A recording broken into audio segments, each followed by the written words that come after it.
It all came to a point in the dead of night at this bridge.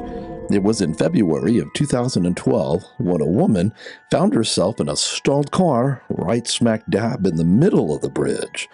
And as she was trying to restart the engine, her taillights revealed that there were two shadowy figures in long coats standing directly behind the car. Well, a split second later, the electrical system died, and then everything went black. The woman who experienced this emailed us stating that she is currently being followed by old men who, in her words, look as if they have just stepped out of a grave. She gave her name as Emily, said that she wished to remain anonymous, and then she went on to say that her nightmare goes all the way back to the 3rd grade. One day in class, we were learning about Vermont folklore.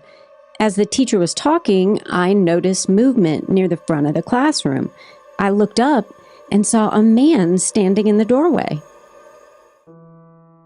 The man was sorely out of place, and his face, well, it wasn't right at all.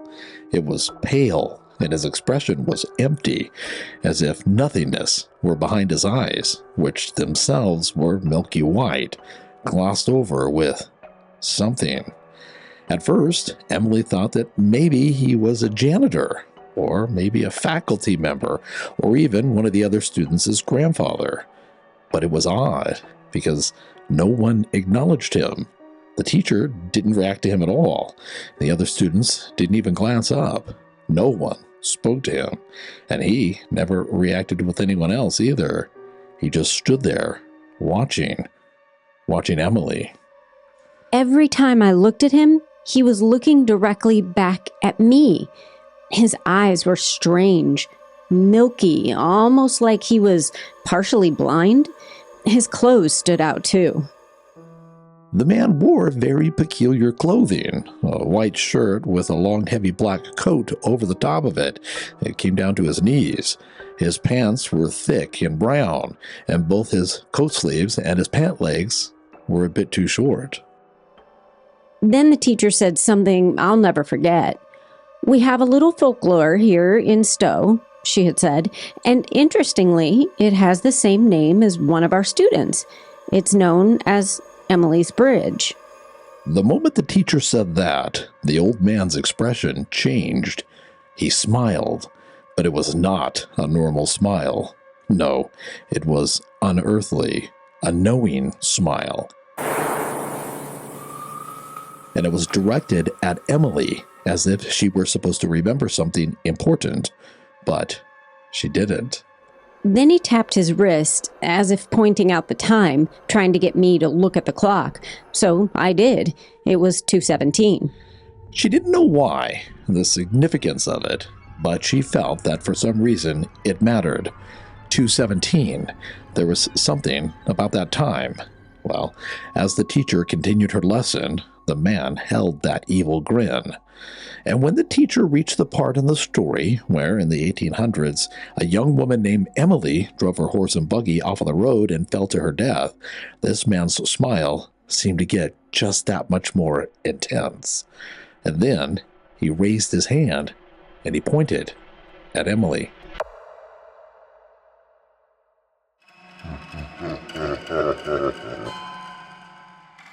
He looked like a madman staring at me, smiling. I was so afraid that I buried my face in my arms.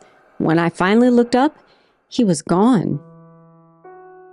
There had been no sounds of movement, no footsteps, only empty space now where he had just been standing. Walking home that day, Emily could not shake the feeling that she were being watched, and later that night, she had this horrible dream. She was floating alone in some type of a cosmic circus where strange shapes twisted themselves out of the shadows and then stretched out around her like taffy. They were warped, distorted, wrong, and they were all pointing at her and laughing, with a laughter that felt more like doom than ridicule.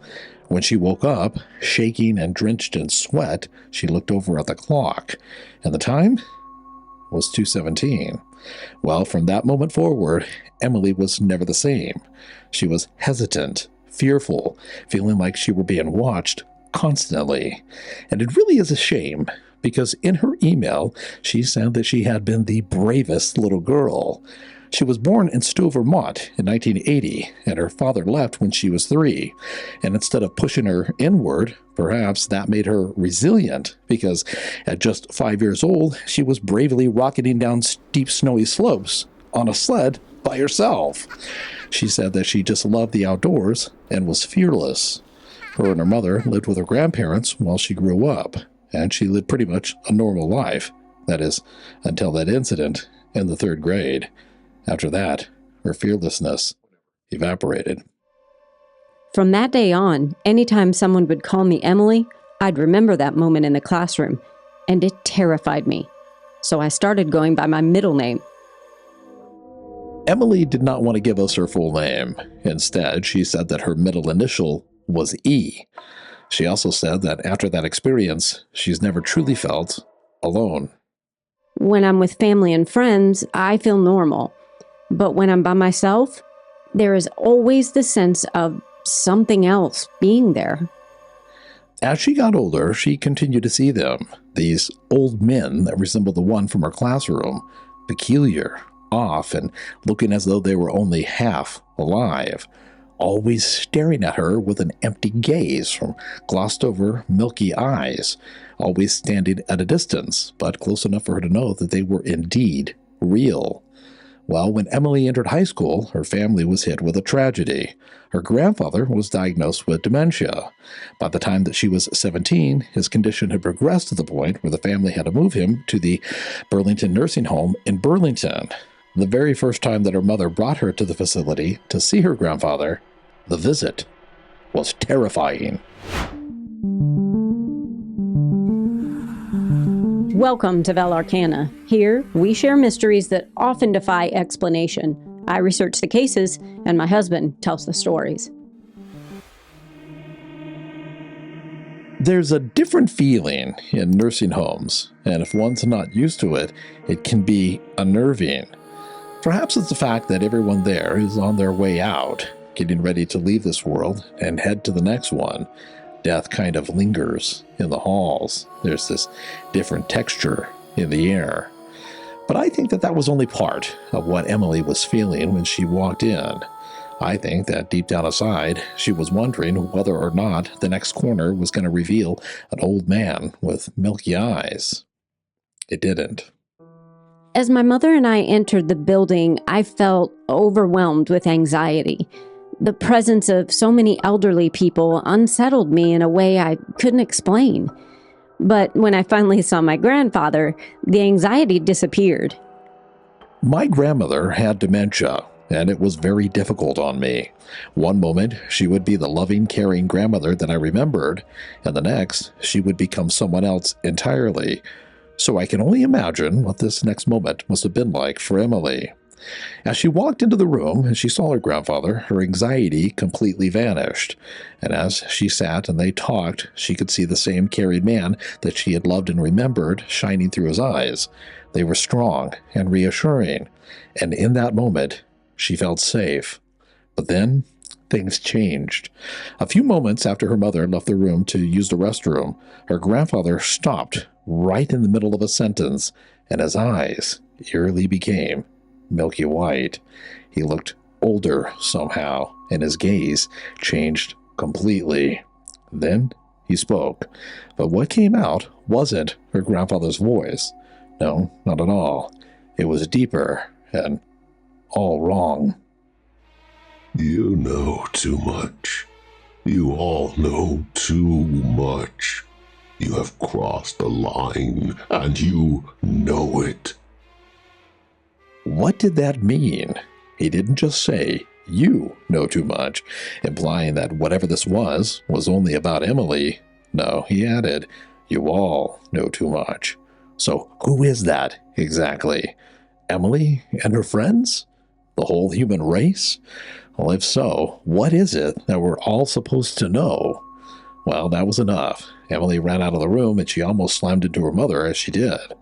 And then what happened next is intense and an extremely puzzling part of this mystery. Once Emily was out of the room and she was able to catch her breath, she looked up at the clock on the wall. And the time? Yep, you guessed it, 2:17. But that is not the interesting part that I'm referring to. No. The interesting part that I'm talking about is what happened in her mind at the very moment that she saw the clock. I couldn't breathe. When I finally caught my breath, I looked up at the clock on the wall. It was 2:17. And in that instant, something exploded inside my head. A thought, no, a voice. It screamed, "This is the place, and now is the moment." This mystery is just full of puzzles. This is the place, and now is the moment?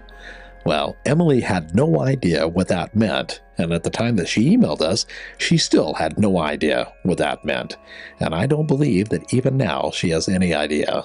But you guys know Amy, and she tore into this one.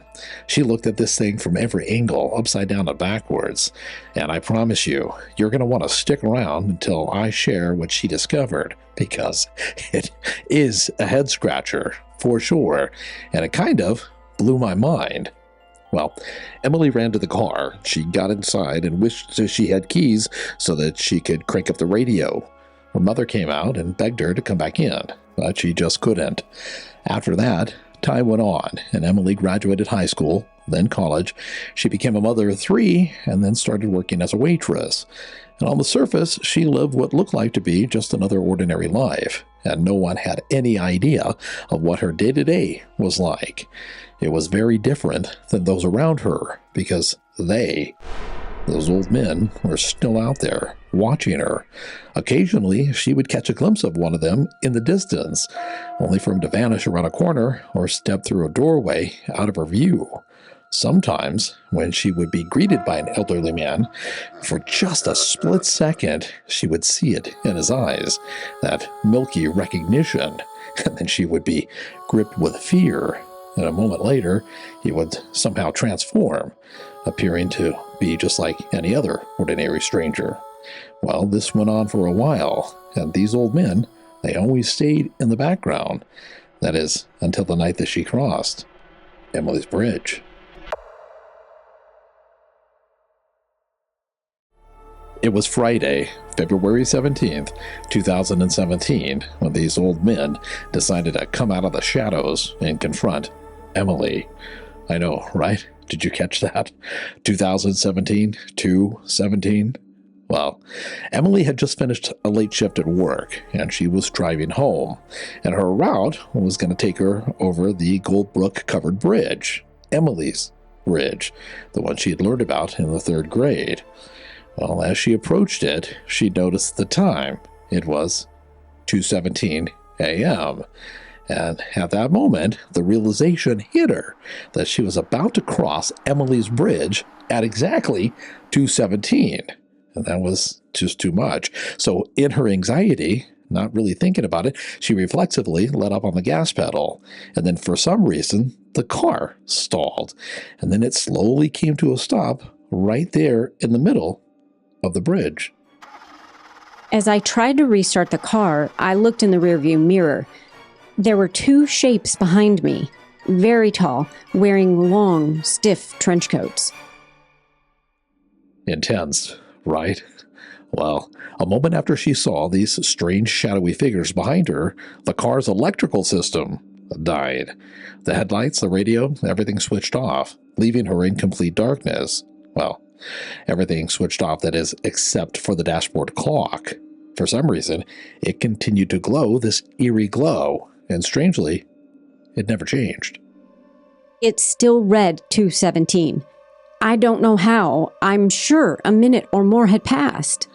As Emily sat there, alone and helpless, now, this is just too much. The car began to rock, as if those 2 guys out there in the darkness were pushing on it. This, of course, sent Emily's anxiety through the roof. And I don't know about you, but that would have been it for me. I couldn't move. I was frozen in fear. I couldn't stop staring at the clock. It never changed. Suddenly, the lights snapped back on, and when it did, Emily's emotions went from fear to sheer panic, because the two figures from the back of the car, although they were now standing directly in front of it, and they were completely illuminated by the car's headlamps, and Emily could now clearly see that whoever these were, they were not human. Their skin was so white I could see blue veins beneath it. Their cheeks were hollow like they had been sick forever. Their eyes? God, their eyes were milky white. No color, no light. As Emily sat there watching them, one of them raised a hand.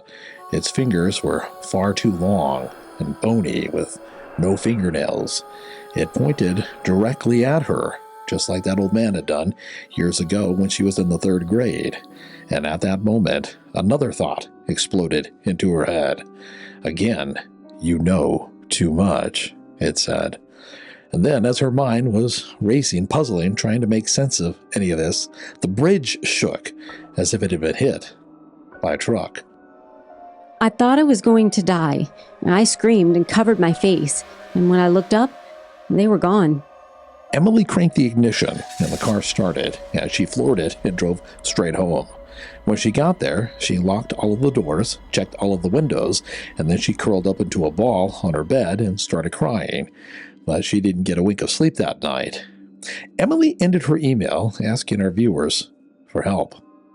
I don't know what any of this means. I don't know why 217 follows me, or who or what those men are. I debated writing to you for a long time because this story makes me sound crazy, and it seems pointless, like it doesn't have an ending. It doesn't mean anything, and it's still going on today. But I needed to tell it. I wanted your viewers to know and ask you to see if any of them have experienced anything like this. So, what is the meaning of 217? And how in the world does it connect with old men and knowing too much? Well, as I said earlier, Amy dug into this one, and what she discovered is intense. And no lie, some of it I still have a hard time wrapping my head around.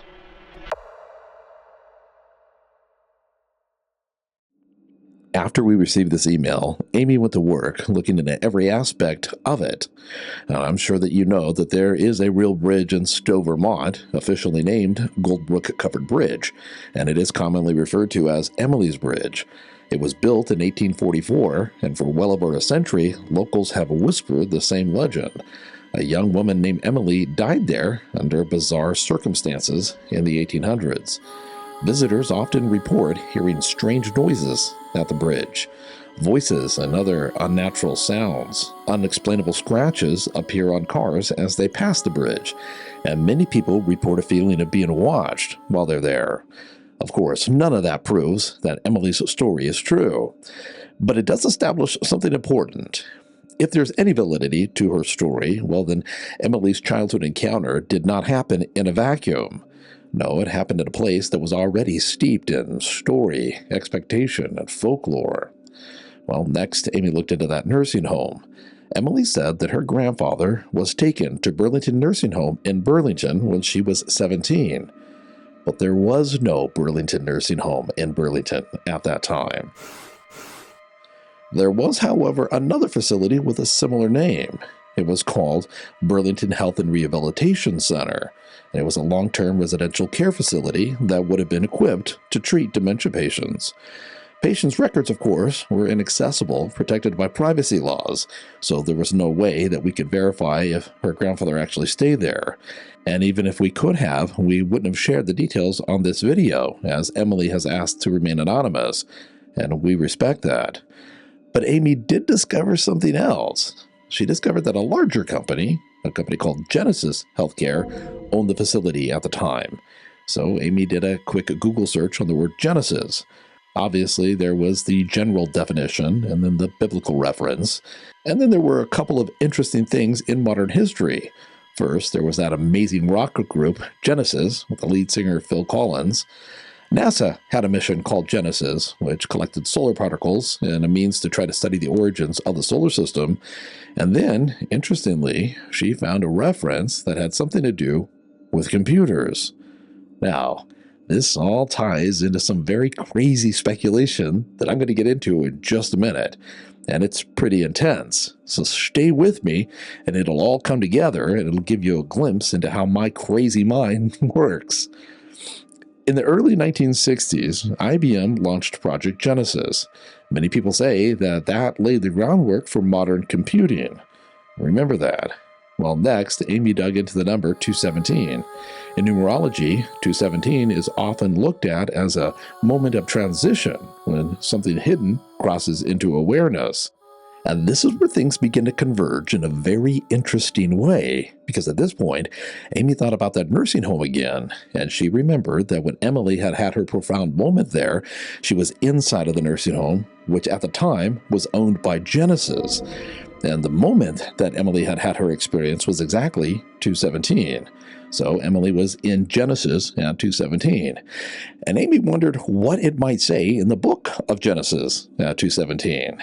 And this is part of what blew my mind, and it feels eerily coincidental and really too perfect for this story, because it has to do with knowing too much, just like the old men kept telling Emily she knew too much. Well, the passage reads, now, check this out.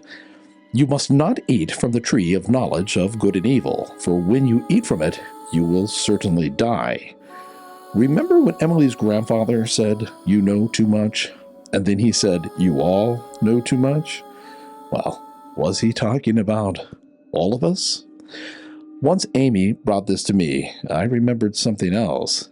And I know this is going to sound absolutely nuts, but as she was speaking, I remembered that it was in 2017 that modern-day artificial intelligence was conceived.